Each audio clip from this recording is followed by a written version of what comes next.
all about the E's. And when it's just the girls around here, we like to start our first E as estrogen. Yes.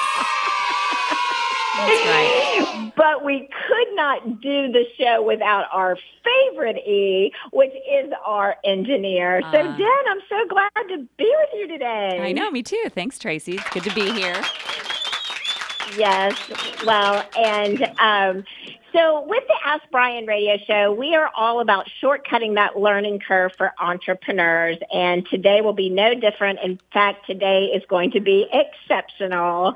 And that is because of the experts that we bring on the Ask Brien radio show. And of course, because it's just you and me and our expert, I don't think I have to necessarily do the math, but if you know anything about the show, we like to remind people that experts typically have 10,000 hours or more in their industry or area of expertise, and our expert today is not an exception to that. Whew, getting in all the E's.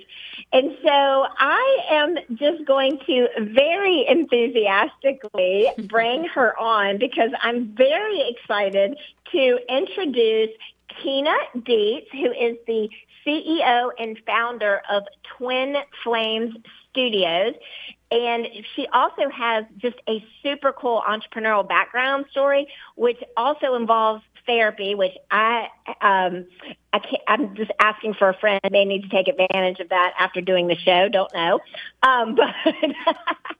But she has many chapters of her entrepreneurial path, and we're going to hear all about that today. So welcome, Tina. Oh, thanks, Tracy. I appreciate it. What a great intro. Well, I know you don't actually technically do the therapy anymore, but I just think that's such a cool part of your story. But let's just start with, tell us a little bit about first, let's learn about what is Twin Flame Studios, and then how did you get from therapist to just amazing Twin Flame Studio media empire? The course of true love never did run smoothly, as the Shakespeare says. But I actually started out as a therapist. But Twin Flame Studios, as an entity, produces audiobooks and also produces books that are created from podcast content. So we produce and publish and distribute both fiction and nonfiction, mostly nonfiction audiobooks. And our big claim to fame is we were the first audiobook company in the world to develop, and now we have perfected, fully remote recorded and produced audiobooks. So we can produce audiobooks from anywhere in the world. And our new venture, Podcraft Books, we transform podcast content into really beautiful, high-quality published books so that those hosts can have something that they already can go out into the world with and have a piece that enhances their credibility and also gives them another product line that they can be really proud of. So those are our two lines of business, and we are celebrating 10 years of producing audiobooks now and more than 500 audiobooks under our belt. That is so amazing, and I want to dig into all the things about the benefits of creating the podcast and getting the audio book and growing your brand and your thought leadership and your expertise, all of those things with the platform that you've created. But first, how did you get the bug to be an entrepreneur? Because I feel like for me, I know that the games that I used to play with my childhood friends was I would create businesses and I would have them work for me. I was so fun as a friend. But I had Jobs Incorporated, which was my first official virtual business at the ripe old age of 7. So for me, I just feel like it's always been a part of my DNA along with radio because, of course, I was also having them record fake commercials for my business plan. So I've always been an entrepreneurial geek. How about you? Well, I was kind of born into it, which is an interesting thing because I don't know too many people who had the upbringing I did. And by the way, Tracy, you and I would definitely have been friends, but we would have fought over who was the boss. That's how that would have gone. which we kind of still do today. No, I'm just kidding. We don't do that.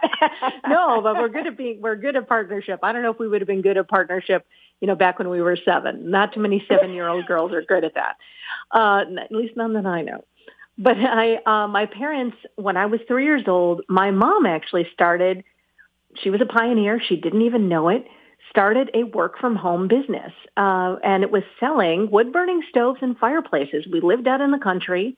My parents had built a home that ended up being bigger than we expected because my uncles were contractors, and contractors, if anyone's got a contractor in their family or a builder in their family, they have what I call a terrible case of might as well-itis. So we ended up with a bigger house than we expected to because they were like, well, if we build it to spec, we're going to have to cut all these boards. If we just make the house bigger, we don't have to cut any of these boards. So that's the logic of my family right there. So we ended up living upstairs and this is a big home, like we had 2,000 square feet of living space upstairs, and then we had 2,000 square feet of business space downstairs, and I'm an only child. So I literally grew up inside of this business, like going to kindergarten saying, I know what double wall stovepipe is. Like, that does not make you popular. Nobody, I can tell you the difference between, regular brick and fireproof brick, like nobody cares. But that was my introduction. And I started answering phones when I was 4. I started going to trade shows and conferences when I was about 6. And that was my upbringing. The business was a sibling to me growing up. And I didn't even realize the impact that growing up in a business really had on me until I got out into the working world and found that I just thought differently than most people. And that was a rude awakening because I got fired a lot before I figured that out. So basically, you weren't employable, so you decided to become your own entrepreneur and start your own business. Yeah, pretty much. I mean, like you said, I started as a therapist. I really wanted to work, and I did work with teenagers, but I found working inside of school systems and the bureaucracy that involved there didn't allow me to do the work that actually needed to be done. I was a school counselor at first, and I wanted to work with these young people to help them on their life paths and help them with their issues. And what the school wanted me to do was to be a registrar. And I was like, I'm not trained as an administrator. I'm trained as a therapist. And ended up starting a nonprofit organization with another grassroots group of people where we developed a teen center where the teenagers actually set the curriculum for what they wanted to learn, and then we helped them learn those skills. And that really set the seeds for what ended up becoming later my business coaching practice, which how do you take a good idea and bring it into reality was always the core and the heart of what that message was. So it didn't really matter if I was working with teens or if I was working with adults. The process is the same. How do you take a good idea and bring it into reality? What's the exploration? And then that ended up snowballing later into the business I have today. So there's obviously a lot of parts to that process, but it's definitely not been a simple or straightforward journey, that's for sure. Well, but I do think there's some connectivity there because as being a business coach, you worked with a lot of different types of businesses. And then as you evolved into having your own media publishing company, that had to be really helpful because you were already familiar with working with a lot of different types of businesses and helping them develop strategy. Very true. Very true. So much like, you do with podcasting, and we do with audiobooks, it's really no different doing that with businesses. And I worked with a lot of startups. I worked with more than 30 industries in 8 countries by the time I was done, mostly service-based industries as opposed to product. And it was always a really satisfying thing. But I will tell you, if you're a really good business coach, 2 things happen that are a problem for you to grow your own business. And I'm curious if there's any entrepreneurs who are business coaches out there. If you're really good at being a business coach, 1, you work yourself out of a job. And 2, you do.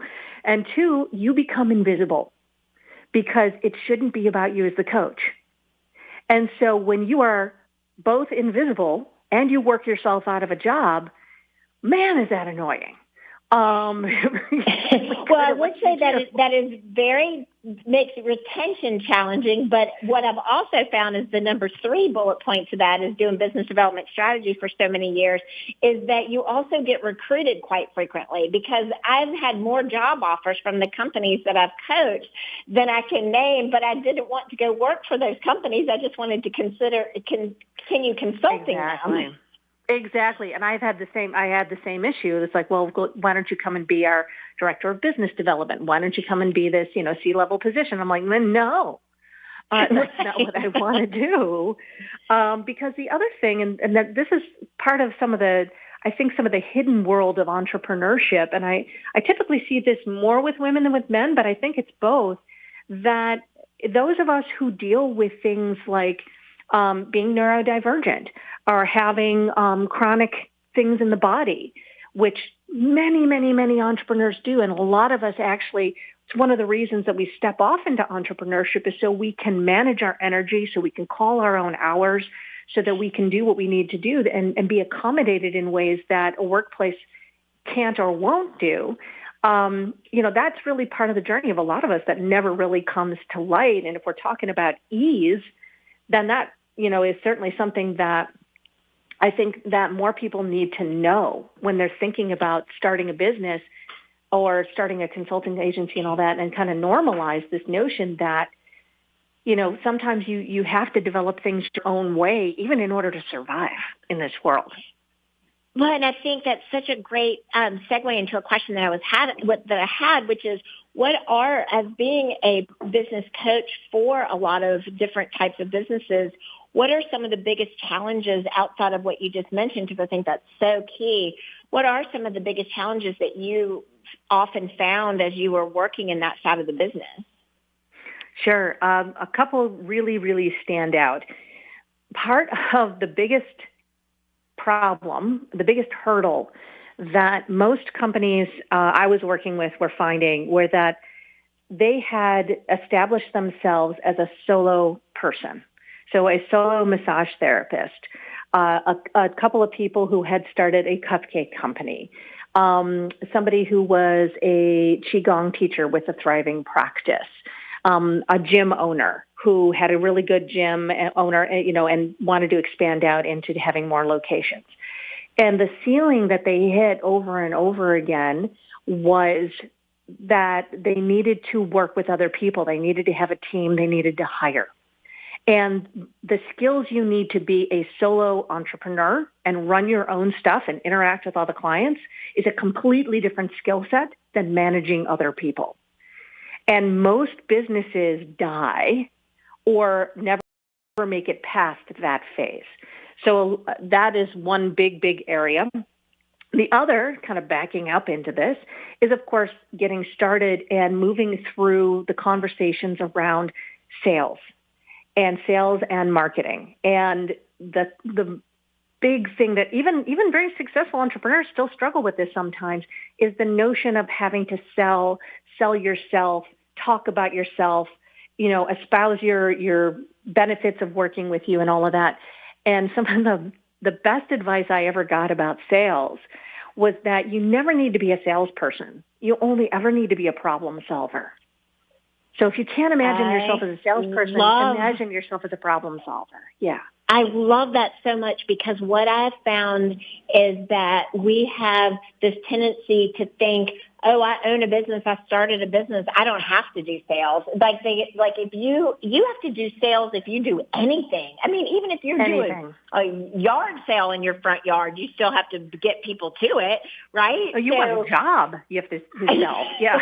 Right. Yeah. So I just think there's this whole idea around, oh, I don't want to be salesy, or sales are ick, or it's the ick factor. And I think really helping position people with that mindset is so incredibly important. It's very important. And it's something that continues to evolve over time. Every time you expand your packages or raise your prices or you try something new, a lot of folks think that you only go through these learning curves one time and then you're good. But every time you grow as a leader, as an entrepreneur, as a manager, all these other phases, you end up a lot of the same thing over and over again, just at a different level, at a more expansive level. And that's the other thing, that if you're looking to create more ease in your business, your life, your entrepreneurial dealings, is when you encounter something over and over again, the question to ask yourself isn't, why is this happening to me? The question to ask yourself is, oh, am I at a new level of expansion that I need to now be, more expansive in how I think about this, and now I'm at a new level of leadership? Or is there something I didn't learn before that's now being presented to me in a different way that I have the opportunity to learn in a better way? Everything is for you.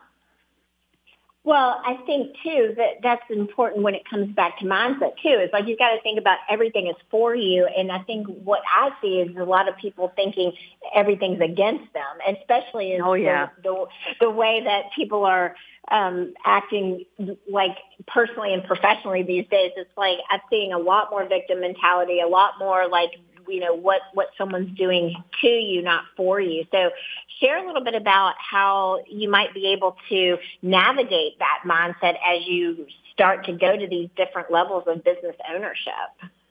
Oh, crap. It's not easy. I mean, here's the thing. Like, I've experienced a lot of this in my own life, and the lessons presented again and again and again and again. I've gone from being a solo entrepreneur to having, a dozen people or more on my team, and managing events that have hundreds, if not thousands of people. And it's a huge learning curve every time you go through this other levels of expansion. So a lot of the mindset is to step into curiosity. One of the best superpowers I ever gave myself was employing the power of curiosity. So curiosity lives in a different part of the brain than any other emotional state. So when you are in a state of like, holy crap, I am on the floor, like, why is this happening? Like, like you're losing it. You can't probably access joy or happiness or hopefulness from that state, because all of those emotions live in the same place in the brain. But you probably can access curiosity. What does this mean? What is the universe trying to tell me? What is, you probably can do. You can probably access curiosity when you can't access anything else. And curiosity, if you pull on the thread of curiosity, you can get yourself out of that place and into a place where whatever meaning you are stuck in there, you can create a shift and move yourself and allow that emotion to live. It's normal. We have those feelings. We want, it's okay. You just don't want to get stuck in them for forever.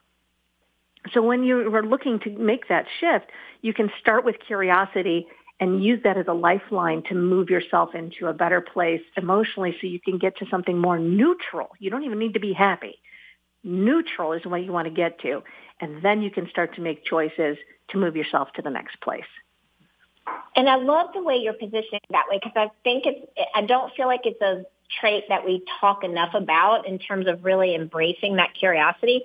And I like the building the bridge of that to, and really, having that be something that you model for your team. Because if you can get your team into that mindset as well, then they become better problem solvers and can meet you on a problem solving level before they're just bringing you just the problem. That's 100% true, because saying this doesn't work versus if we were creating this from scratch, how would we do it differently? It's a very different conversation. Yes, and it's a much easier conversation and a lot less, boss to employee. It's a much more like collaborative conversation. And it also has a tendency to bring perspectives that you may never have thought of before, even if you are becoming the default problem solver, right? Like, because you get those different perspectives. And that's what makes all the difference, because if you're not being in a space of creativity and innovation and thinking expansively, looking to get better, chances are you're getting entrenched. And when we get entrenched in our thinking, that's when things start to go sideways. Oh, my goodness. Well, I do not want to have to pause, but we have to pause for commercial break. You are listening to KHTS 98.1 FM, AM 1220, your hometown station. And founder of Twin Flame Studios.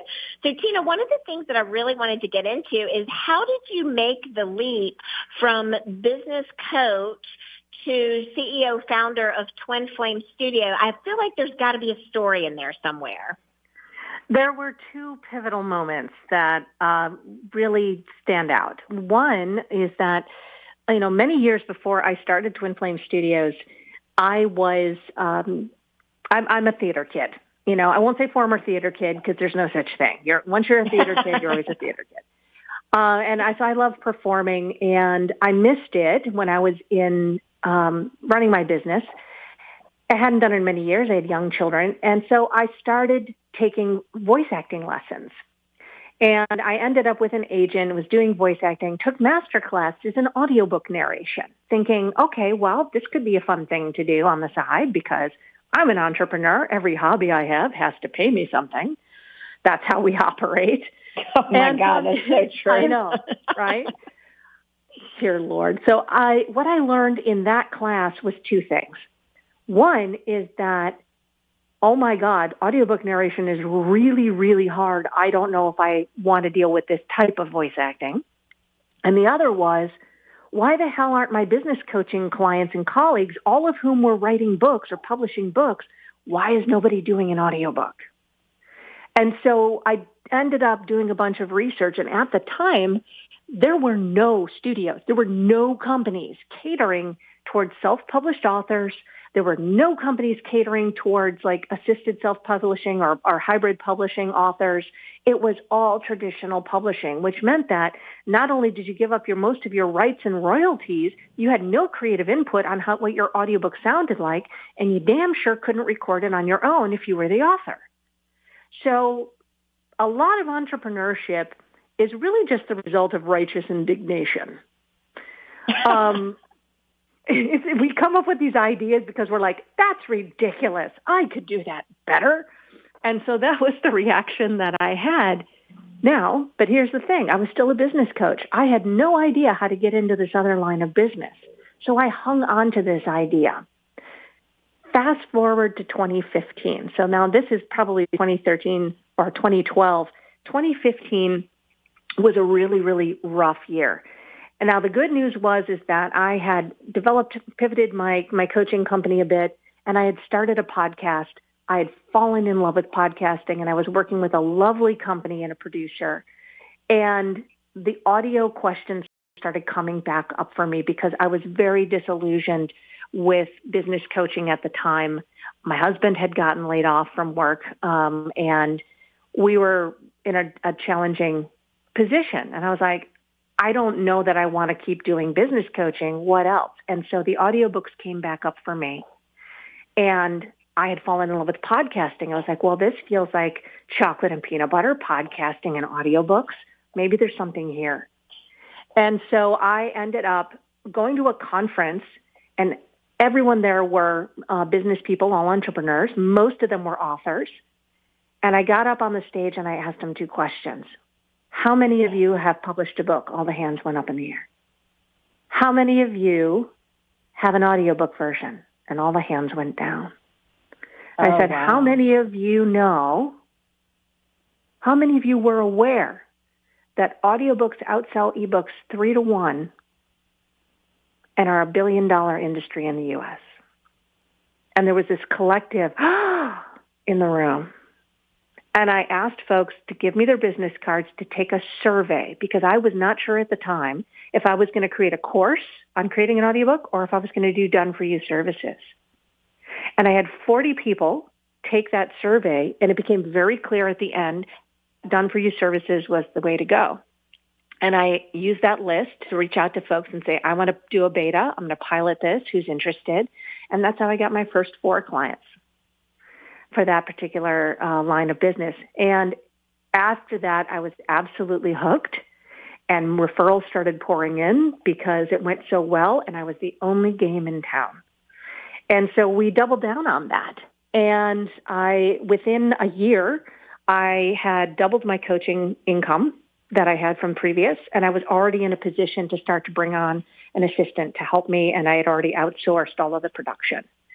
So it moved very quickly, and I was really grateful for all of that. And at the same time, I was moved from being a podcast host to actually helping this podcast company produce podcasts as well, because now I was in this whole world of audio. And so that was the origin story for what ended up being at the end of the day, Twin Flame Studios.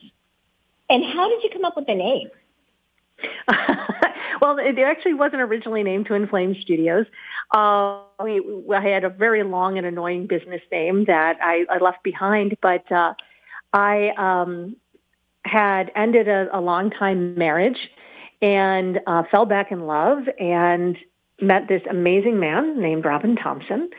And he and I got married and ended up going into business together. And when we decided that he was going to come into the business as a business partner, we decided to rename the company Twin Flames Studios. So if anybody is in kind of the woo-woo personal development side of Flame, is basically the notion that there are people out there who share the same soul as you. So Robin and I share a soul. Oh, that is so cool. I've known you now for 10 years, and I never knew that part of the story. So I'm so glad you shared that. And I get asked that a lot. And we have a few minutes before the break, and that brought up a topic that I love to talk about, which is how do you navigate and this might be not a 60-second answer, but, what is the one tip you could say for navigating being married to your business partner? Oh, that is have really, really defined domains that you are in charge of. So Robin is in charge of the accounting, the data management, at the systems and processes. I am in charge of the marketing, the sales, the team management, and the hiring. We have very separate domains, and we respect each other's expertise and domains. And there's a lot of rules of engagement when you are in business. I grew up in family business. It wasn't pretty. I decided it was going to be different when Robin and I were in business together, and we work on it all the time.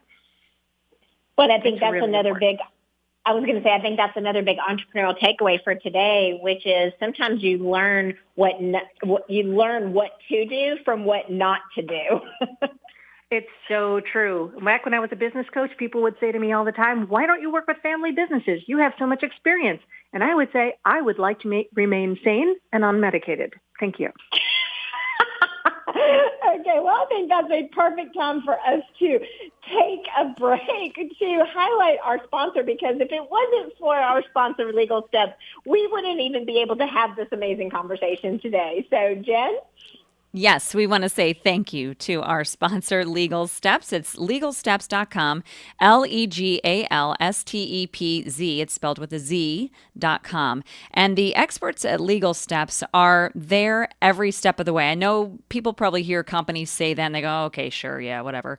You're just going to take the money and leave as soon as, the check clears." They don't do that at Legal Steps. They will walk you through every step of the way.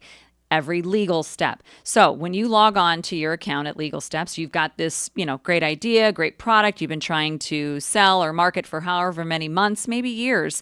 This is your chance to do that. You log on and you start your course, and you are kind of walked through each course, each question, if you will, by that legal expert. It's pretty great because you have like a screen, like a picture in picture. And so as you're answering the questions, you can see your legal expert on your computer screen doing the same thing, answering the same questions. So there is no room for error. It could not be easier. They answer the questions, you go, "Okay, great. Cross that T, dot that I," and then you move on. If you get to the point where you are confused and the legalese just is not making any sense to you, the experts at Legal Steps will just do it for you. So there's really nothing to lose. You can take a couple of different courses, register a trademark, form an LLC, form an S corporation, and all of these courses are reviewed by the legal experts, the attorneys there. And they, by the way, have over 30 years experience. I think closer to 35 if we're splitting hairs. So you're not working with somebody who's brand new. You're working with people who know what they're doing front and back. The courses are affordable, all fall under $150 each. So again, you've been thinking about this idea for however long. Don't let $150 get in the way. Spend that money, make that next step for that business that you've always wanted to have. Legalsteps.com, LEGALSTEPZ.com. Yes, I love that. And what that actually leads us to a really good, it's a pivot for sure, but it's a very tactical question, which is on the legal side of business endeavors, what have you found to be a challenge in terms of, were you really comfortable with setting up your LLC, Tina? Did you set it up as a partnership? Like, how did you navigate that? Because you've got the legal relationship with your husband, and then you also have the legal business relationship. Well, actually, I own 100% of the business. And that was a really conscious decision that we made for a number of reasons. And I'd already had the business for a long time before Robin came into the picture. But now we have actually just relocated from the United States to Canada. Robin is Canadian. And he is starting a company in Canada that he owns the vast majority of. So we actually have now multiple companies that, for various reasons, both, strategic, financial, all that kind of good stuff. But you really have to have the background to understand how to navigate all of these things.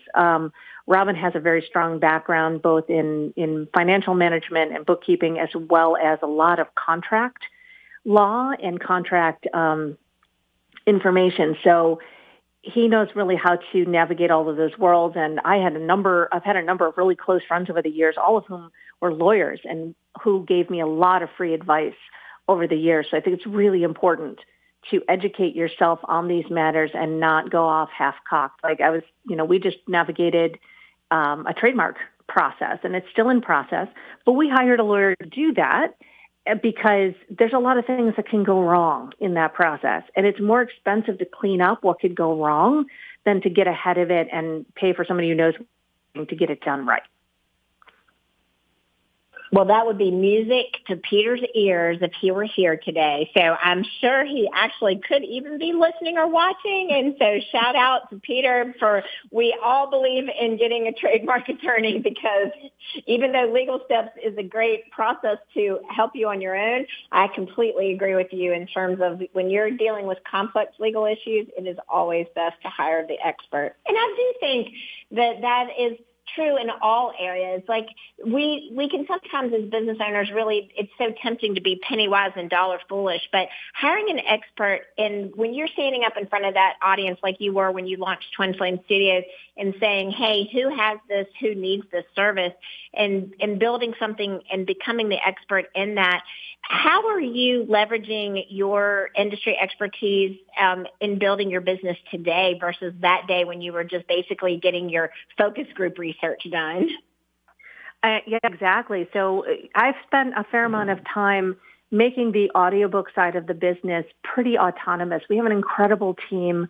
My VP of publishing, Stephen George, is just extraordinary, taking care of our clients and everything. And so I've been more on the business development and relationship side of things for a while now, which is exactly where I should be. That's where I like to be. That's where a lot of my talents are. And so I've also as a creative person, always have the drive to start something new. And almost half dozen years now, I've been wanting to, and have this question in my mind, because I'm in the publishing world, right? I see so many books come across our desk, and I'm like, and I've also been in the podcasting world. And I kept thinking to myself, all the ghostwriters I know, the developmental editors I know, why aren't they using podcast content as the body of work to write the manuscript? Why? And I got all kinds of answers from my colleagues that it's much harder to do it that way. It's too much information to organize, blah, blah, blah. But I held on to the idea. And last year we decided to pilot a new line of business called Podcraft Books, where we are taking podcast content as a body of work, because you and I both know, Tracy, once you've been podcasting for a while, there is so much information and storytelling and great, fantastic data in there. It is a body of work in and of its own. And we created a really robust proprietary set of software to be able to gather all of that information, to organize it, to help manage it, so that a writer, like a ghostwriter, developmental editor, can take that information and use it to basically ghostwrite a really fantastic manuscript. So we are now publishing that first set of books, our first cohort of authors, and our very first book that got published in the beginning of September has now spent 4 weeks at #1 in 3 categories on Amazon with no marketing budget, because that's how damn good it is.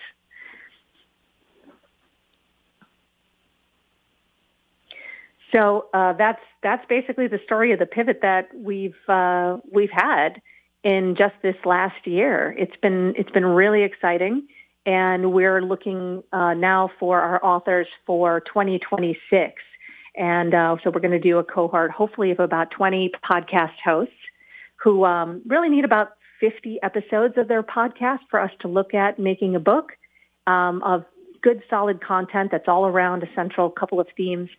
And those are the types of podcasts that really make the best books, are those that have those central themes that are robust enough to make a narrative out of that's going to make sense. All right. Did we lose Tracy? I think we did, Tina. Yeah, we're going to go to break anyway. No. Are you there, Trace? Yeah, sorry, I am here, but we're going to go to break. Okay. Like you said, KHTS 98.1 FM AM 1220, your hometown station. Tina Dietz, founder and CEO, let's just make that very clear, of Twin Flames Studios. I think all that conversation about your legal partnership and your marriage was like making me say co-founder, but well, let's that's just fair. get And straight. I often do feel like more than one person, so I get that. Yes. But the therapist and you cannot manage both, I don't think. So, but in all seriousness, all of this is so fascinating to me. I mean, me being working alongside you in the industry for the last decade on the podcasting side, watching you evolve this publishing company from podcast to book. It's a very innovative concept, which I love. So just tell me a little bit more specifically about what you're seeing in the space. It's pretty fascinating, because when we originally started looking at, well, what types of podcasts are going to make good books, we immediately thought of some of our clients and, okay, well, business books for sure, or maybe spirituality or health. And what we ended up, our very first book, it's an extraordinary book. It's the first of its kind.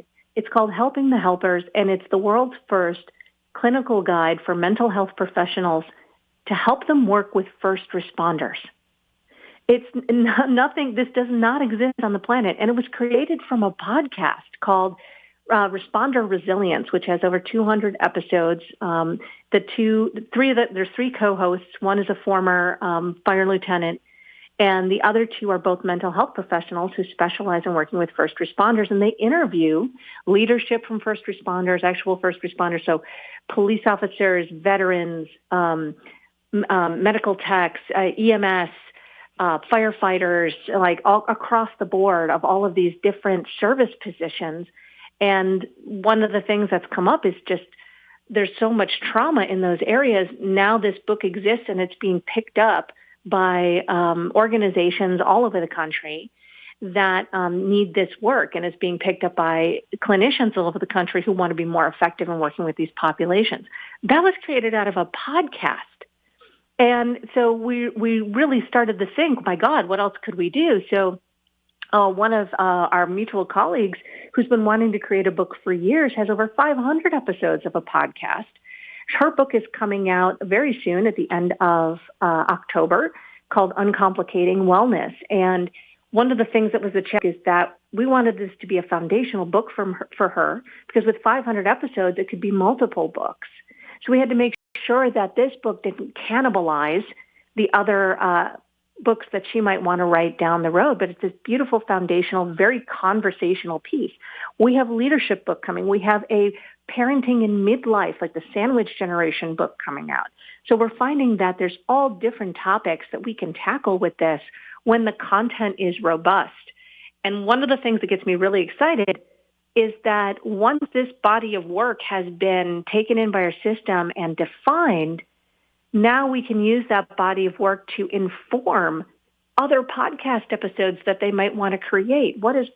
And you and I have talked about the strategy and being able to build upon this so that there is this beautiful podcast content to book pipeline that then allows these podcast hosts to utilize their work better, to gain more audience members, to create potentially products, speaking gigs, courses, other books. There's a lot that can be created from this gorgeous body of work now that we've been able to organize the material in a way that we can query and parse and pick apart. So the whole thing is just incredibly exciting. And I just get especially as a former therapist, I get excited about the lives that we can touch and hopefully make better by reutilizing this content. Well, and I just can't reiterate enough, though, this is why you need to hire an expert to help navigate this. So how can people get in touch with you before we wrap up today? Very simple. Just go to twinflamesstudios.com. And also, if you Google my name, Tina Dietz, Dietz, I am the first result on Google. So you're welcome to reach out to me on any of the social platforms as well as our website, twinflamesstudios.com. And that's flames, plural, and studios, plural, twinflamesstudios.com. Thank you, Tina, so much. What a great conversation. And I look forward to seeing you and talking to you soon, and been reading all of these books and listening to all these books that you have coming out. Thanks so much, Tracy. You've been listening to the Ask Brien radio show on KHTS 98.1 FM, AM 1220, your hometown station.